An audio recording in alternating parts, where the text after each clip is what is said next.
स्वस्थ रहने के लिए बहुत महत्वपूर्ण है कि हमारे पूरे शरीर में रक्त का प्रवाह परफेक्टली हो। और शरीर में रक्त का प्रवाह परफेक्टली हो उसके लिए ज़रूरी है कि शरीर में ऑक्सीजन का प्रवाह परफेक्टली हो।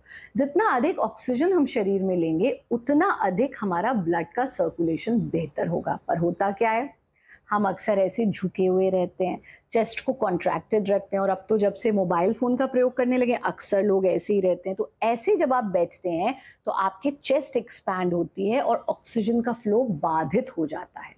उसको अबाधित रूप में लेने के लिए सबसे पहले चेस्ट का एक्सपेंशन करें। यानी पहला काम, योग का सबसे पहला नियम होता है अपनी मेरुदंड यानी अपनी रीढ़, पिलर है इस ह्यूमन बॉडी का, आपका जो स्पाइन है उसी पर शरीर टिका हुआ है। तो अपनी रीढ़ को हमेशा सीधा रखें, चाहे बैठे हुए हैं चाहे खड़े हुए हैं। चेस्ट को एक्सपैंडेड रखें। दिन में जब भी समय लगे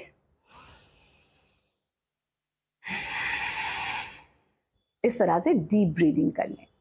फिर ब्लड के सर्कुलेशन को ग्रेविटेशनल फोर्स की वजह से वो अक्सर नीचे की तरफ रहता है। हालांकि हमारी शरीर की संरचना ऐसी है कि अगर हम प्राकृतिक जीवन जीते हैं तो रक्त का संचार शरीर में होने लगता है, लेकिन फिर भी अभी जीवन तो प्राकृतिक आप नहीं जी रहे ना, बहुत सारे आर्टिफिशियल तरह की जीवन जी रहे हैं, आर्टिफिशियल सराउंडिंग्स में रहते हैं। तो हमको पॉपुलर क्रिया करनी है विच इज घर्षण क्रिया। घर्षण क्रिया में रात्रि में सोने से पहले आप इसे करें, ये बहुत लाभकारी क्रिया है और आपके हर रोग का निवारण इसमें छुपा और प्रत्येक व्यक्ति से कर सकता है। थोड़ा सा नारियल का तेल लीजिए और अपने हाथों में लेकर के सबसे पहले अपने हाथों को इस तरह से घर्षण करते रहिए। तब तक यहाँ पर हमारी नर्व एंडिंग्स होती हैं और अगर आप यहाँ अच्छे से घर्षण करेंगे, यहाँ पर से आप महसूस करते हैं क्योंकि सिग्नल्स हमारे ब्रेन में जाते हैं। तो जब आप घर्षण क्रिया का अभ्यास करते हैं ब्लड का सर्कुलेशन पूरे शरीर में बेहतर तरीके से होने लगता है। इस तरह से रब कीजिए।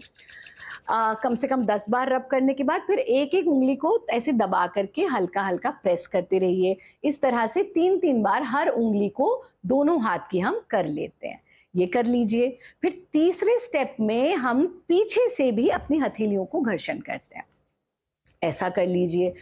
अब ये सिर्फ हाथों पर ही नहीं करना, इसी तरह से थोड़ा सा तेल लेकर के अपना पैर लेंगे और पैर पर भी घर्षण करेंगे और एक एक उंगली को उसी तरह से खींच देंगे।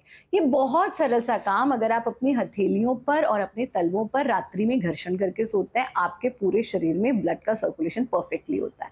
दूसरा काम करना है भारत योग की करतल गति।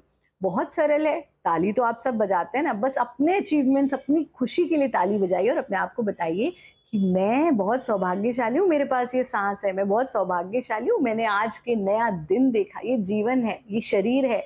तो दोनों हाथों को इस तरह से उंगलियां खोल के और करतल करते जाएं। कम से कम 40 से 45 बार हमको करतल गति करनी चाहिए, करतल करना चाहिए और फिर हथेलियों को ढीला छोड़ दीजिए।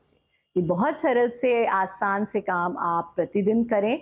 घर्षण क्रिया रामबाण है आपकी हर समस्या का। हमने बहुत सीवियर से सीवियर प्रॉब्लम्स भी घर्षण क्रिया के माध्यम से सॉर्ट आउट करी हैं प्रभु की कृपा से।